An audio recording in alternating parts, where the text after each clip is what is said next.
Dacă ar fi să alegi în a fi un antrenor personal, face-to-face, în persoană, să-ți vezi clienții într-o sală, în parc, la ei acasă, sau să fii antrenor personal online, care este cea mai bună opțiune? Let me tell you. Deci, din proprie experiență, am amândouă opțiunile. Am început cu face-to-face, am început cu oamenii veneau la mine sau mergeam eu la ei, la un moment dat ne vedeam în parc, iar după aia am avut și bootcamp-uri care erau 16-20 de persoane per session, deci fiecare ședință era 45 de minute, 16-20 de persoane, gen circuit training. Dar acum sunt amândouă opțiunile. Am oameni, am clienți care vin să mă vadă și face-to-face și am și online. Un model mai hibrid, să zic așa. Personal, dacă aș fi în locul tău, aș începe cu opțiunea în a fi un PT în persoană, să învăț toată industria, să învăț toate chestii despre oameni, când au probleme, când se vaită, când vin cu scuze, înțelegi și partea psihologică a jobului tău și ai să meșterești și partea de antrenament, antrenamentul în sine. Asta este foarte important. Dacă începi doar online să le scrii workout-urile on a spreadsheet, să le scrii doar, ok,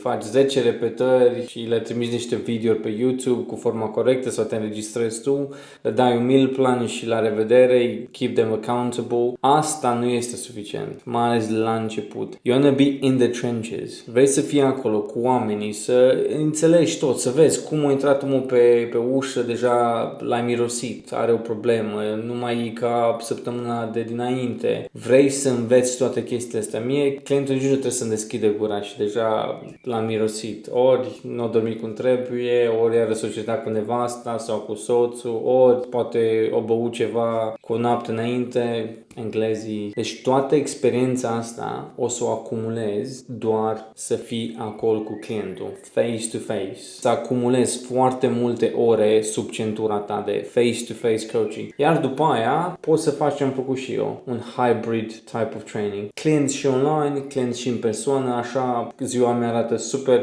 interesantă, keeps things interesting. Dar dacă vreau mai multă flexibilitate personal, mă pot muta doar online, dar momentan nu vreau chestia asta, că chiar primesc foarte multă satisfacție în a vedea clientul, să-i măsor eu, să-i cântăresc, să văd toate reacțiile astea acolo. Dar pe viitor, da, am să fac și pasul în a mă muta online sau să vin cu un coaching program care o să fie 100% online. Deci, în cazul tău, îți sugerez să începi face-to-face, iar după aia, când lumea deja îți face o reputație, are încredere în tine, ai rezultate, încearcă să faci și ceva hibrid. Dar nu începe tu, Gheorghe, fără experiență, n-ai fost niciodată în sală, n-ai antrenat niciodată pe nimeni, ai făcut și tu 10 flotări, ai un pic de fibră pe tine și gata, ești online coach. Nu pune botul la fitness influencerii ăștia care toată lumea, ok, doar că arăți bine, asta nu înseamnă că o să fii un great coach. Deci, ăsta e sfatul meu, take it or leave it.